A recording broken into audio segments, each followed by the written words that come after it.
Hello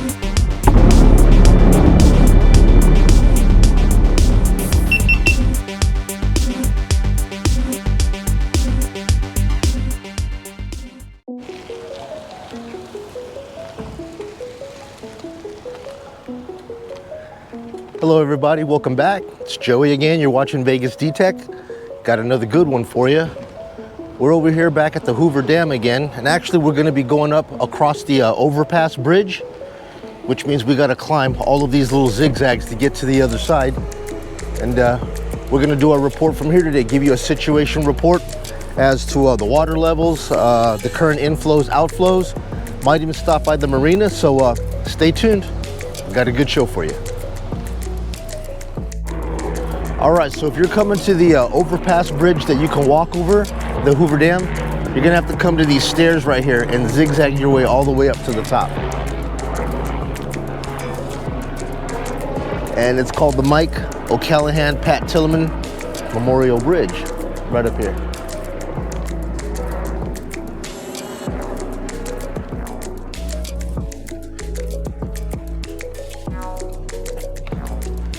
Now you could take the easy way and zigzag it all the way up. The inclination is like a lot less, but if you're in shape, you can go ahead and try this.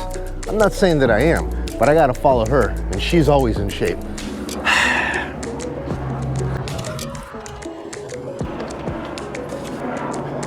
See what I mean? You could have just went like this, a lot more walking, but a lot less impact, or start doing it like this.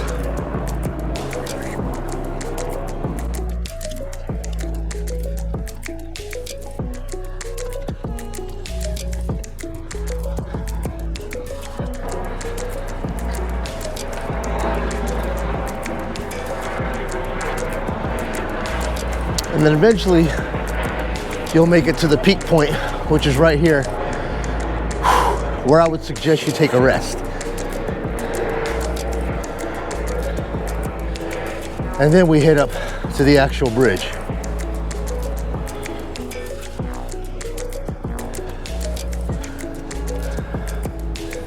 Maria and her selfies.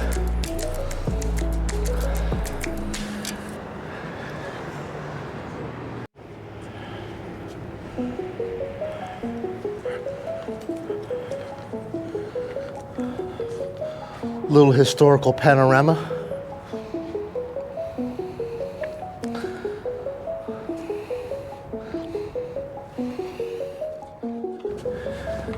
And onwards towards the bridge.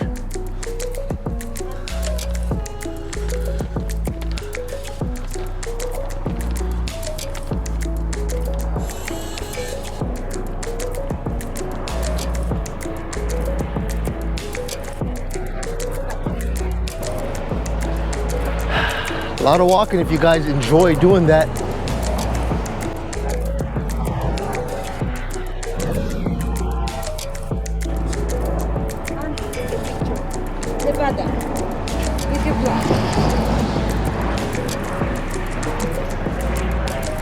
Dude, I'm filming.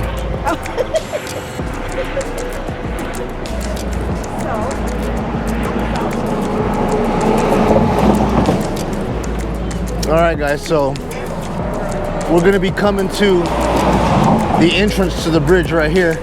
You can see all the traffic right through here on the overpass. And here's the walkway.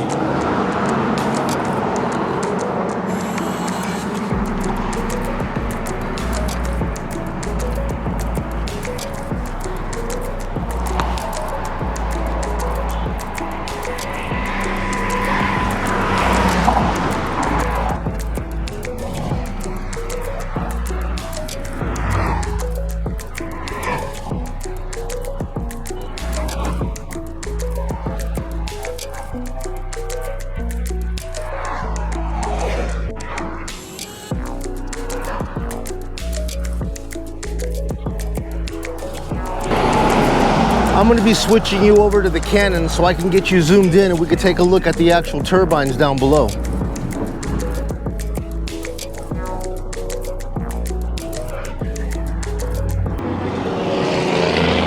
I normally hate doing a direct shot over the side rail like this because I'm always concerned that I'm going to actually lose a camera over the railing. But I'm just thinking. All right, so guys, there are exactly 17 power turbines here at the dam. You're going to have 9 on the Arizona side and 8 on the Nevada side. I'm going to try to get you a zoom in so you can actually see what they look like, okay, from up here.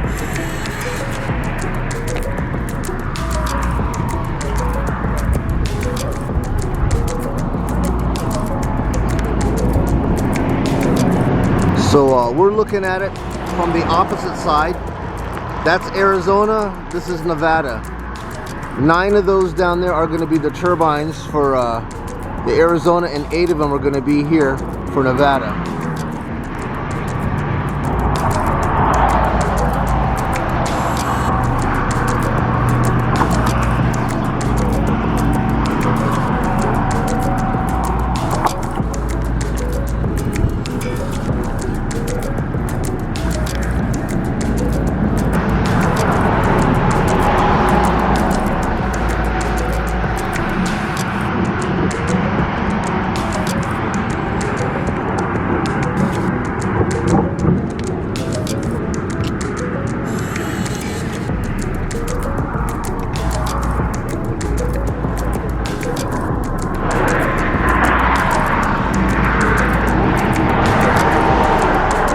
And that's going to be the Arizona intake, Nevada intake.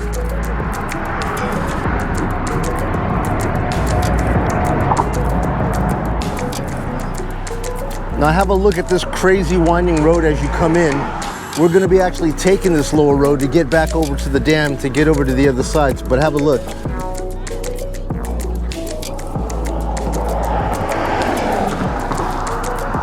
Yeah, we're gonna be coming in from, we're gonna get down off of here, get in the car, whip around, and come down through here. And if you wanna park on the Nevada side, you're gonna go to the structure. It's $10 to park, and then you can access the dam. Or if you just wanna drive right across to Arizona, you can park over there for free.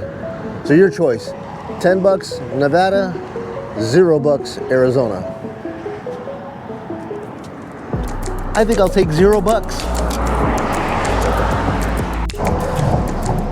All right, guys, so all this time we've been walking around Arizona. I think it's about time we go back to Nevada.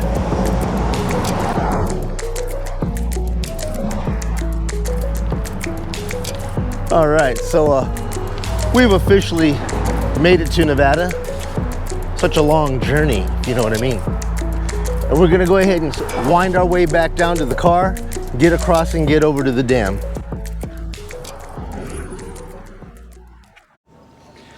All right, so we're gonna go ahead and get the lake report for the day going in, and currently we're sitting at 1,045.03 feet, which the water is climbing. The last couple of times I came out here, we were all the way down to 1,040. Then we had those so-called monsoon rains that came in and brought the water up to 1,041 to 1,043. And then now today I'm looking at it and it's 1,045, but there's a reason for that.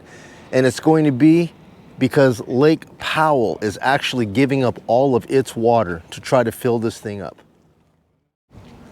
All right, so interestingly, I got the reports today of the water levels, inflow and outflow at Lake Mead and at Lake Powell. And the reason for me why I'm seeing that the water is rising is that because they're letting Lake Powell keep their gates all the way open. Currently, the inflow and outflow at Lake Mead is going to be 11.5 in with 7.1 out. Okay, that's cubic acre feet per second. 11,500 in and 7,100 going out. Now, Lake Powell is at 8,800 acre feet in. Interestingly, again, 8,900 acre feet out. So they're actually leaving the valve wide open and letting everything in Powell come straight into Lake Mead. And thus, the water level is rising. How soon before that goes down? I don't know, but right now, because Hoover Dam is actually holding back 4,000 of its acre feet, they're not letting all of it out. They're letting this thing build up a little bit. But we're going to be keeping our eye on this to see when they actually open up the spillway to let California and Arizona get their allotment, because they're waiting for their share. Now, here's another thing that I wanted to bring up to you. The actual dam is those turbines that I was telling you about. We've got 9 of them on the Arizona side, which is right here, right? And then you've got 8 of them on the Nevada side. Currently, the last report that I've got was 5 of the turbines are actually operating, and that the actual power output is down 33%. Now, I just got my current power bill, and it came with an actual notice, okay? And I wanted to read this notice to you. And the actual notice is basically saying, I'm on what's called an equal pay, like a power share. And what that means is that I agree to pay more money in the winter when I don't use hardly any power, because I don't use AC in the winter, and I don't even use any heater because my house is just so insulated. I don't need it. So my power bill is like nothing during the winter, but I pay more. And in the summertime, when I have to turn the AC on, I may use more than my equal pay, but it balances itself out. So anyways, on the Nevada Energy site that I have here, they gave me a notice, and it says that potential equal pay amount adjustments.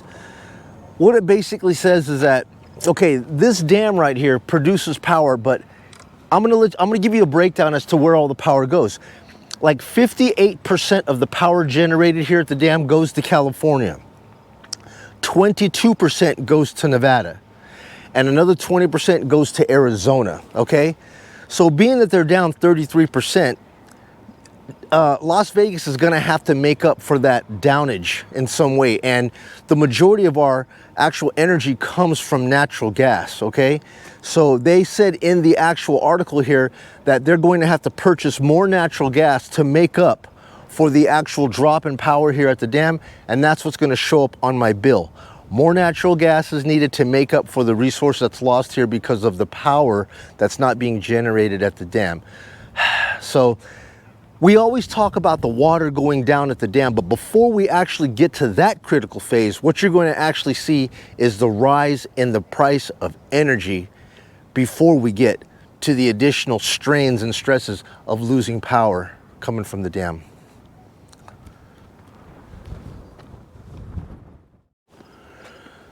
So guys, I wanted to come down here and bring you along to the Arizona spillway. We're gonna get right up on it, and I'm gonna drop you in the actual spillway and have a look. Ground level, boots on ground, and we're gonna take a look down. This thing hasn't seen any water since, I guess, shoot, I think 2000, or hell, the last time that I physically saw it have water spill from the dam over into the spillway, that was like in 1983.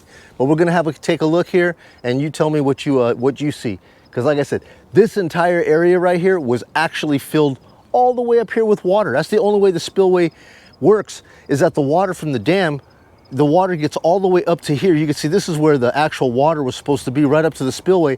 And as the water gets too high, it spills over down into this pipe, and this is diverted downstream. So let's have a take a look.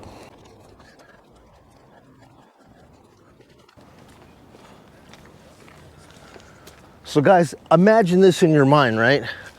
We can't even see the water because the water is down there, right? You might be able to see a little bit of it down there.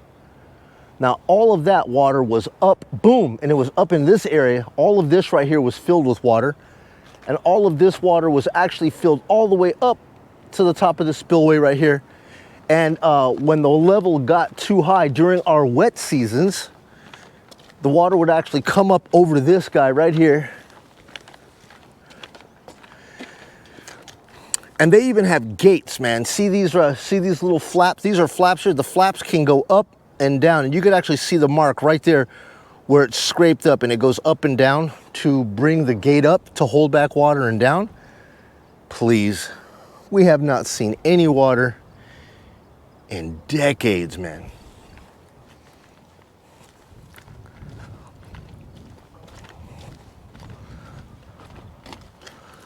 Now look at that. Water in, overflows over the spillway into this little holding area, up and down that humongous pipe right there, which flows down and out at the bottom of the dam.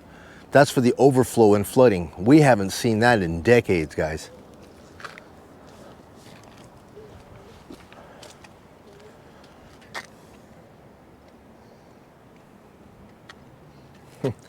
In some states, this structure right here would be enough just to be their local city dam right here.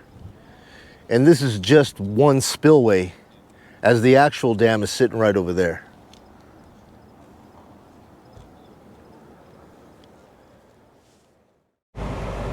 All right, so we're going to be driving back over the dam from the Arizona side back over to the Nevada side here.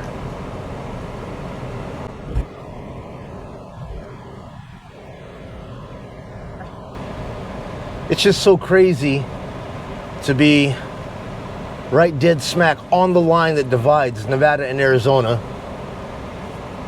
There's the Arizona map or clock.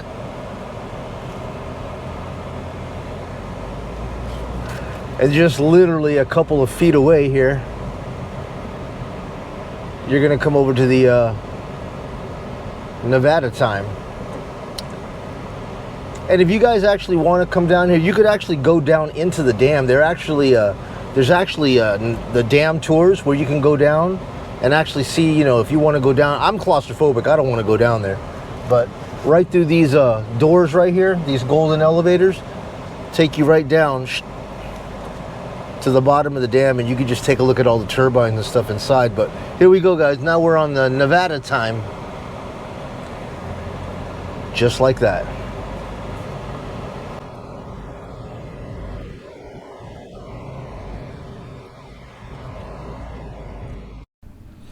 Alrighty guys, my apologies here, but I had to do a voice overdub simply because my camera for some reason decided to go into time lapse, and all the footage that I have down here at the marina, it actually went through time lapse times like 50, so everything was over in like 3 seconds.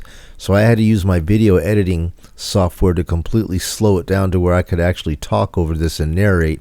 And what's basically happening over here is, as I came down to the marina, I was noticing so much of this heavy machinery out here and all this grading of the boat launch.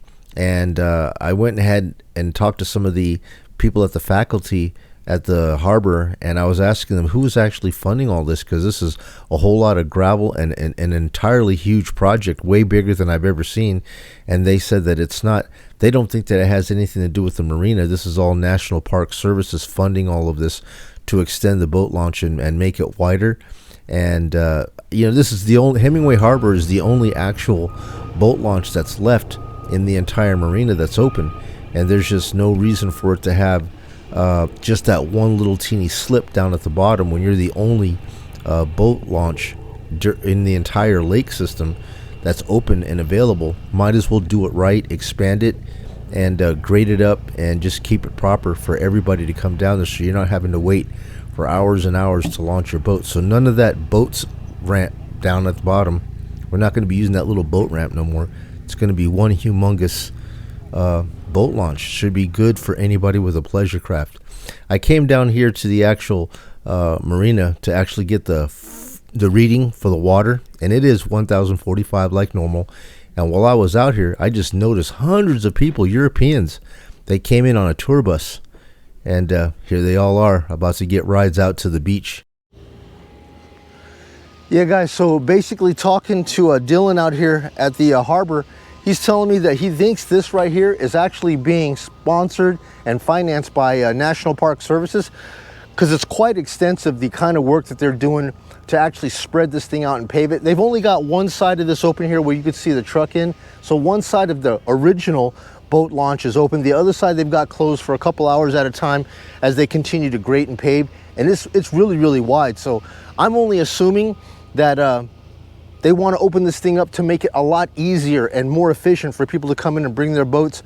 They don't want people hesitating to want to come out here, because the marina really appreciates any kind of business that it can get, and the more efficient and quickly they can have these boat launches open to where anybody can come in and get their boats in and out, the better it's going to be for everybody to come out here and enjoy the lake, because it's still here, guys. And man, I wanted to talk about this weather too, because Usually I would see the weather starting to cool down, you know, by now. I mean, guys, we are in the end of September, going into October, right? We have like 2 days left in this month, and the weather is still 100 degrees, man.